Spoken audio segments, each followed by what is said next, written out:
18, 19, 20 años yo ya estaba dándole vueltas al asunto de cómo ser gay i tenir hijos. Nosaltres havíem volgut tenir fills sempre, però teníem aquesta mentalitat de que el fet de ser una parella de dones no podíem. I vam tardar anys i anys, més de 10 anys. Des de sempre havia desitjat tenir fills. Llavors, quan hi va haver la llei, va ser com vam dir, és la nostra. Totes aquestes persones tenen una cosa en comú. Són membres d'una família homoparental. És a dir, una família de lesbianes i gais que hem de tindre una mare i una altra mare, o un pare i un altre pare. o una mare lesbiana sola, o un pare gai sol, o bé són famílies reconstituïdes amb fills de relacions heterosexuals anteriors. No és un fenomen nou i no hi ha xifres exactes, però en els últims anys han augmentat molt. La majoria estan formades per dones que han optat per la reproducció assistida, i és per això que hi ha un gran percentatge de bessonades. En altres casos, els fills i filles han arribat a través de l'adopció internacional, i des de l'any 2005 també és possible l'adopció nacional conjunta.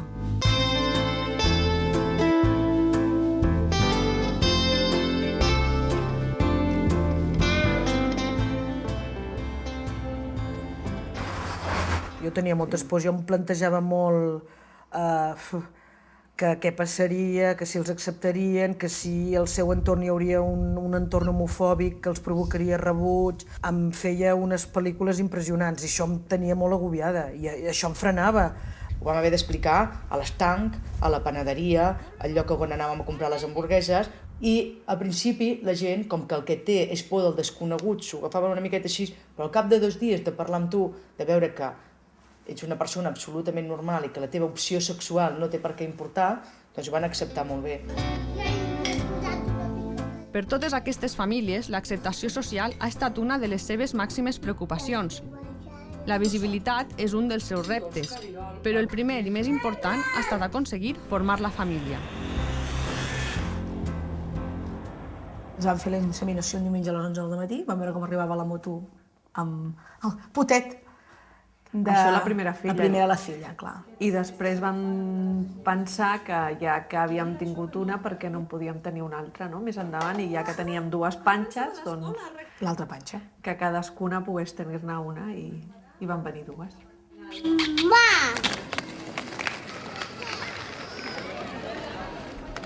Vam trucar a la Generalitat, no?, per informar-nos si hi havia algun solter, perquè ja teníem coll avall de que com a matrimoni... És que no estàvem ni casats, llavors.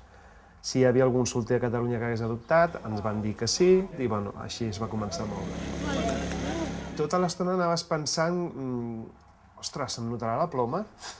No em deixava ser jo mateix. Llavors això et crea una tensió molt gran. Em vaig aprimar fins que va arribar el nen aquí 11 quilos. Jo tenia una cosa posada al cap. Pensava, quina olor farà el nen? I me'n recordo que a l'arribar a l'aeroport, clar, el nen va arribar pixat, cagat, vomitat, pobret, perquè amb l'avió, amb tota la moguda, tot això. I jo me'n recordo que el vaig agafar i aquella olor és que per mi va ser meravellosa. O sigui, vaig pensar, és el meu fill. Ho noto des del primer moment.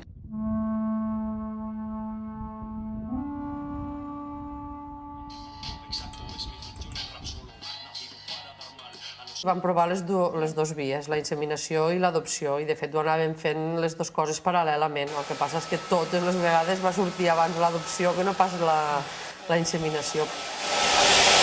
Realment va ser molt costós perquè havíem d'adoptar només una sola i a més l'altra no havia de figurar enlloc. Llavors, clar, una decisió presa en parella, una il·lusió per part de les dues, unes ganes, i que una s'hagués de mantenir al marge de tot això, doncs va ser molt dur per les dues. Ole, ja estàs. Ara, a veure, de guapo.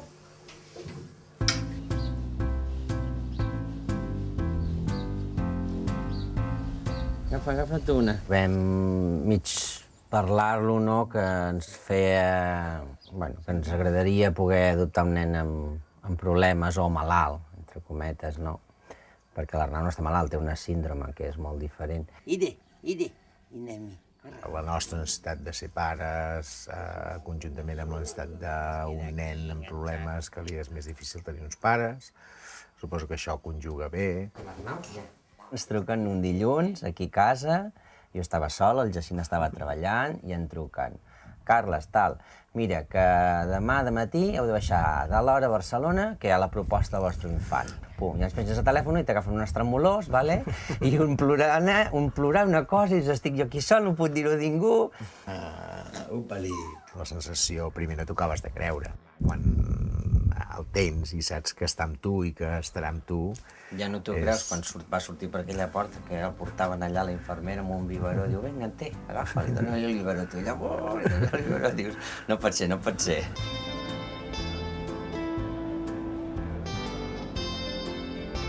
La familia estupendamente. Si había algún rechazo en cuanto estuvo aquí el niño... ¿Cómo lo quieres? Se acabó. Sí. Ahora sí, venga.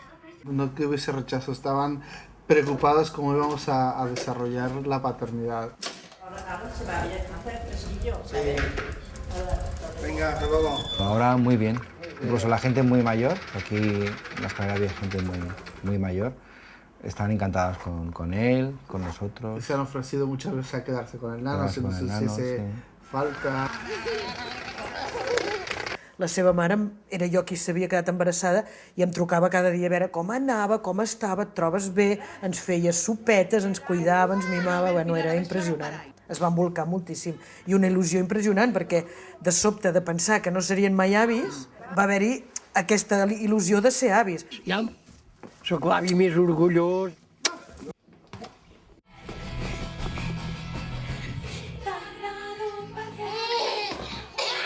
La meva mare em va dir que això no es feia i que suposo que va ser a cop calent, no? I em va dir que no volia saber res més de mi. Aleshores, allò va ser per mi molt dur.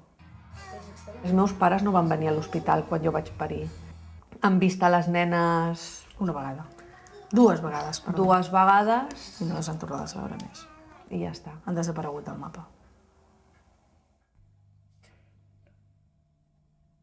Fes-ho bé, però... Quan buscàvem escola pel Miquel, que encara no el teníem, però ja sabíem que arribaria dins del curs escolar, el primer que fèiem quan anàvem a les escoles era explicitar quina era la nostra família, i a partir de la reacció i de veure com s'ho prenien, doncs o descartaves l'escola o dies pot ser una probable. I això ho vam fer des del primer moment i ho continuem fent totes les vegades que cal. Teníem claríssim que ells havien de trobar totes les portes obertes i el màxim de camí facilitat. A les escombraries.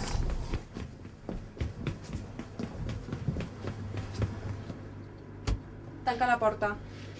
Fem la sol·licitud a l'escola Bressol municipal. I en el moment que ens donen la documentació, allà on posa nom del pare, ho tatxem i posem nom de la mare. I quan ens presentem diem que és que la Lila té dues mares. La sensació és que ens van acollir molt. No? Com si ens protegissin, no?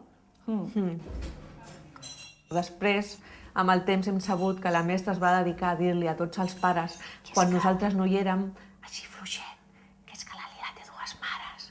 I ho anava explicant a tothom perquè tothom ho sabés. No van tenir cap problema. Molt bé. Les mestres supernaturals i, a més, l'educadora de l'Arnau, quan fan allò el conte aquell d'aquest és el papa, aquest és la mama, aquest fa les sopes, doncs ell diu, jo li dic, aquest és el papa, aquest és el pare. Diu, perquè jo ho canvio perquè ell dic, vale, fas molt bé, fas molt bé. Bravo! En el lloc on vivim nosaltres, aquí a Vic, hi ha un gran percentatge d'immigració i els immigrants aquest tema de l'homosexualitat no el tenen tan ben assumit com nosaltres. Per exemple, l'altre dia vam anar a buscar la Míriam i la Rita a l'autobús, la Míriam es va abraçar a mi, la Míriam es va abraçar a ella, hi havia una mare de la classe de la Rita veient com ho fèiem i al final ens diu «Però ¿quién es la madre?» Vam dir les dos. I vam veure que li venia un xoc, però vam continuar parlant amb ella, intentant que ella pogués superar el seu xoc inicial.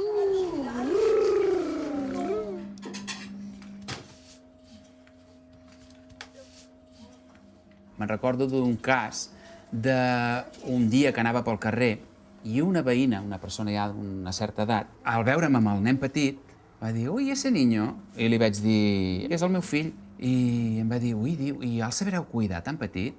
I jo em vaig investir de fortalesa. D'autoritat. Li vaig dir, no es preocupi, si algun dia no sé com cuidar-lo, trucaré a la seva porta perquè vostè m'ho expliqui.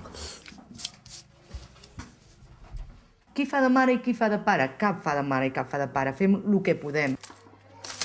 A mi m'agrada el bricolatge, a la Maria li agrada planxar, jo vaig a fer la compra, una miqueta en funció de lo que amb els anys hem anat descobrint que ens agrada més. Jo ara porto els cabells curts, però els he dut fins aquí durant molt temps. Doncs assumeixen que jo faig més un rol de pare. Dec ser més lesbiana ara que porto el cabell curt que quan el duia allà. Jo tinc jornada reduïda, aixeco els nens, els porto a l'escola, parlo amb la mestra si cal. A les 9 en punt em passa el parte. Sí.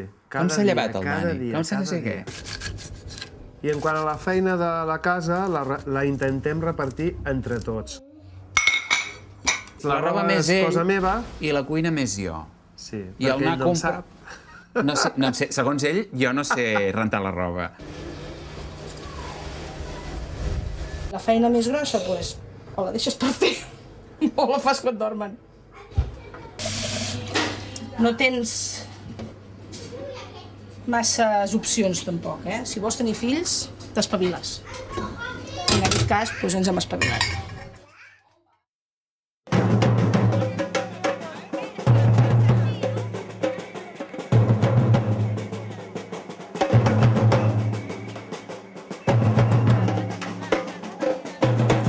Fins l'any 2005, les famílies de lesbianes i gais no tenien cap reconeixement legal. 4 anys abans, un grup de famílies es van unir per començar a reivindicar l'equiparació amb les famílies heterosexuals. Ens vam trobar i vam dir, bueno, aquí hem de fer-hi alguna cosa a dos nivells. Una, perquè els nostres fills i filles vegin que no som un model únic, sinó que n'hi ha d'altres, i l'altra, per lluitar i començar ja a reivindicar d'una manera formal quins són els drets dels nostres fills.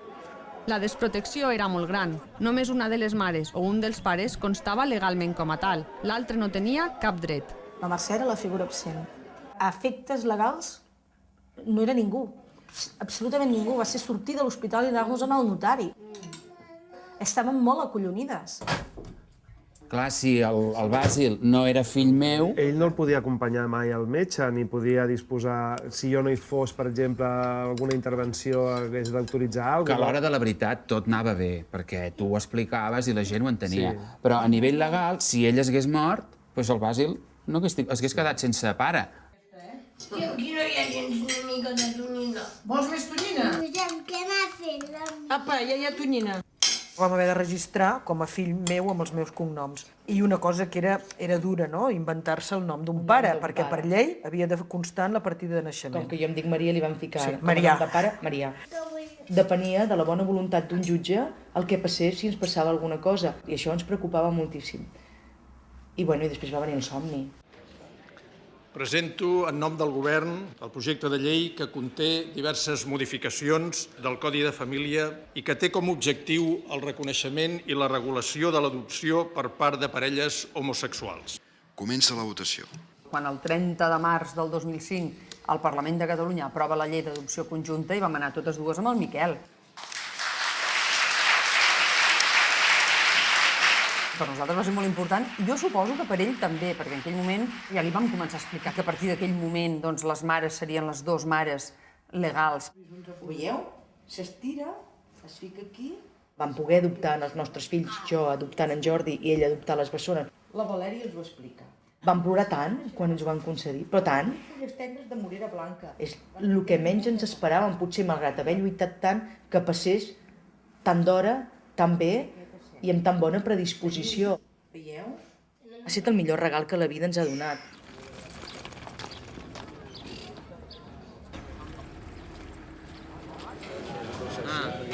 És realment, des de llavors, que estan junts, pensem, ostres, és ara, no? Està arribant el moment i, evidentment, clar, el dia que s'aprova, el primer que fas és trucar i dir com ho hem de fer. Ui, quins nens. Ui, quins nens.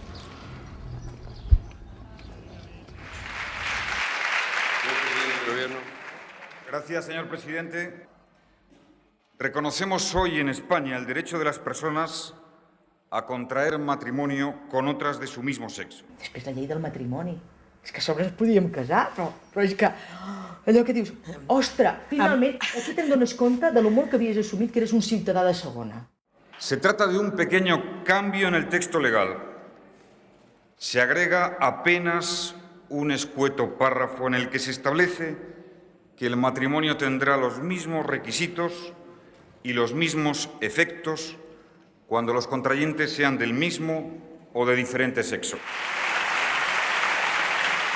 Saps allò, aquella sensació de que és una plenitud absoluta? Que dius, per fi, sóc una persona com la del costat, no?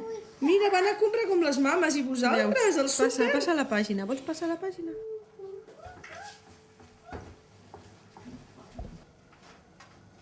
Josep, molta gana o poca gana? Molta. Bien. Hem passat d'anar demanant, per favor, no em cremis a la foguera, sóc lesbiana, però és que sóc tan maca, sóc tan bona persona. Hem passat d'aquí a dir, no, a veure, sóc lesbiana. I?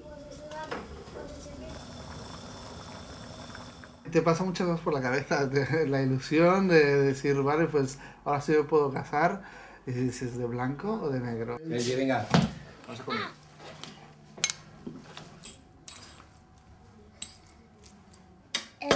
Venga, a comer. A mí lo que más me sorprendió fue pues, que en un país como España, lo que ha sido, no sé, era algo, incluso hace 5 o 6 años era impensable. No hace tanto tiempo, 5 o 6 años.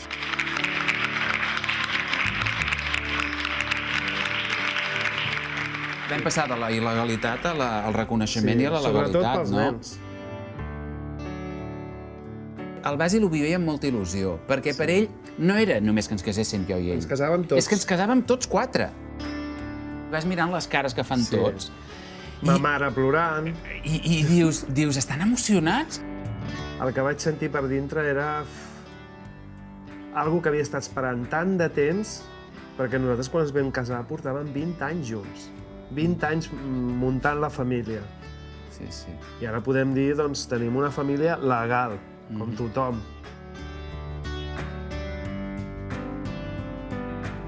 Aquest dia per mi avui és una mena de somni i no sé ben bé si estic desperta o somiant. Us declara unides en matrimoni.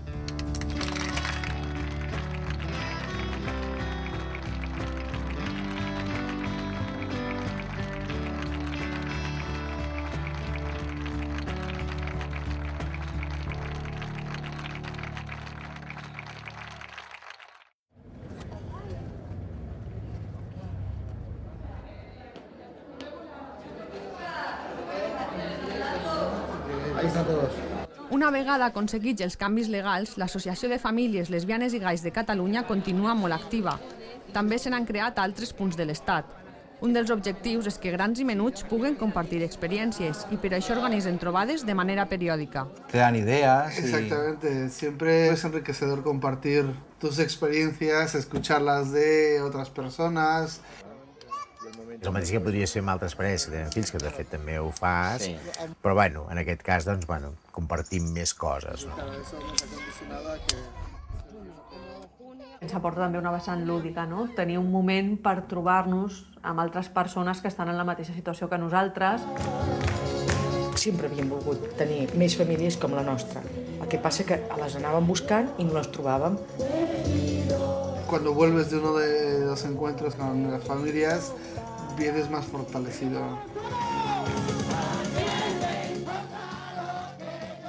En Jordi, una de les coses que més bé li va anar va ser quan vam anar a la primera trobada de famílies lesbianes i gais, quan va tornar ens va dir ara sí que m'ho crec.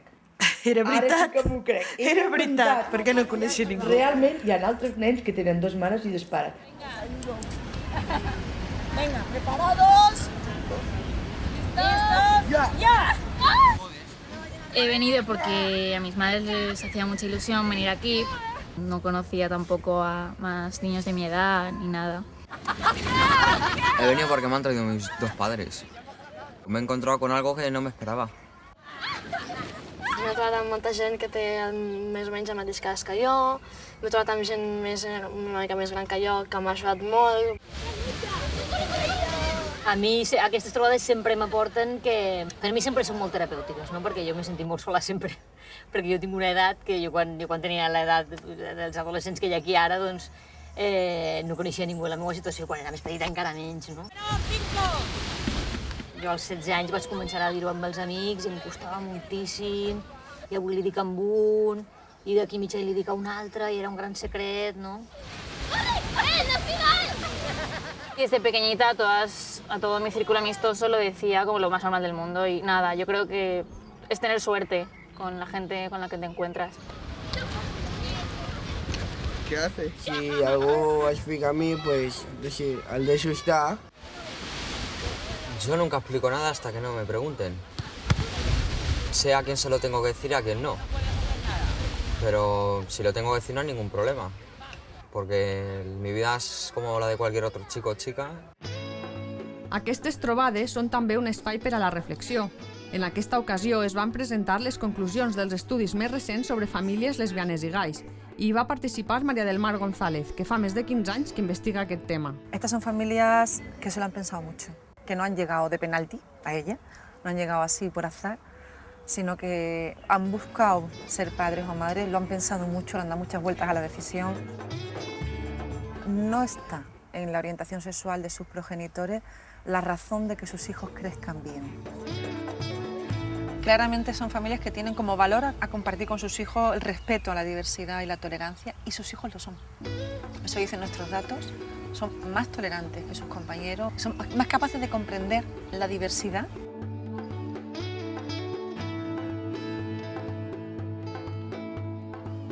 Son aceptados por sus compañeros, no están sufriendo un rechazo sistemático, que era una de las preocupaciones que tenía la sociedad. No tenemos razones para temer por ellos, realmente, ¿no?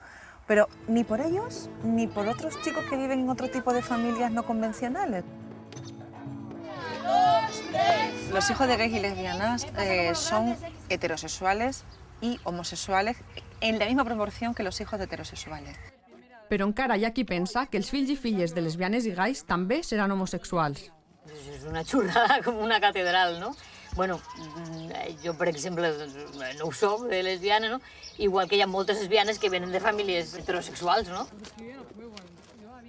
Es mentira, es falso. Yo me considero, bueno, tengo 15 años, ¿no? Pero no me gustan las chicas y yo creo que eso es algo independiente. No es cierto. Quien son gays o quien son lesbianas son tus padres, no tú.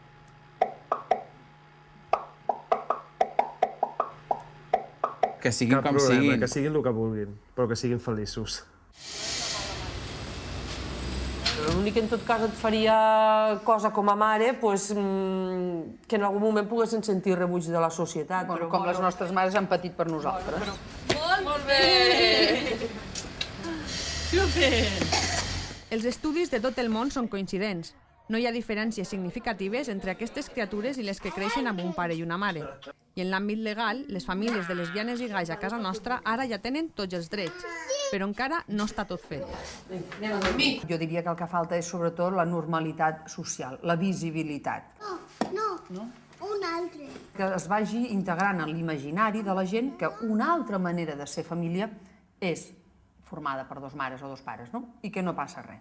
I que hi poden haver fills i que aniran a l'escola amb els seus i que no passa absolutament res, no? Bona nit. Bona nit. No ploris. Que quan una parella vulgui adoptar aquí, doncs que no li donin tanta importància, sinó que sigui una família més. I potser també la projecció internacional, no? Que hi hagi més països per fer adopció internacional sense que hagi d'adoptar una persona sola. Què dona la colònia? Amb la colònia que li posarem a la Mai, a la cinta. Molt bé. Fins ara. Fins ara. Què vol? No, la colònia no. No, la colònia no.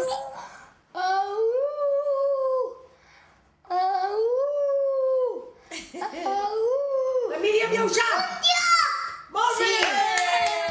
Falta una acceptació real, educació.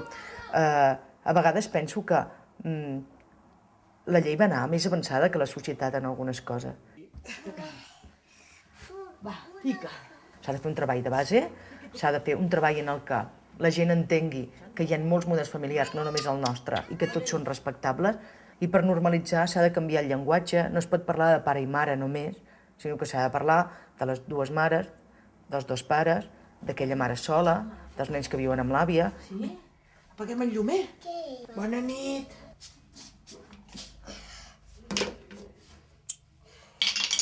Yo creo que los profesores tienen que hablar del tipo de familias que somos para que los niños en un futuro lo vean tan común y tan corriente.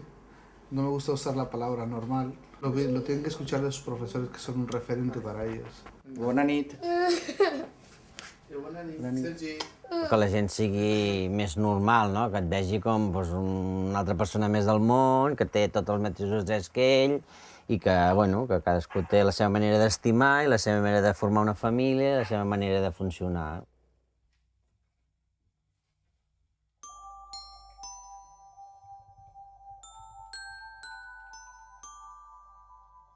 Això és el millor que t'hagi pogut passar, ser pare, jo crec que és una de les coses millors de la vida.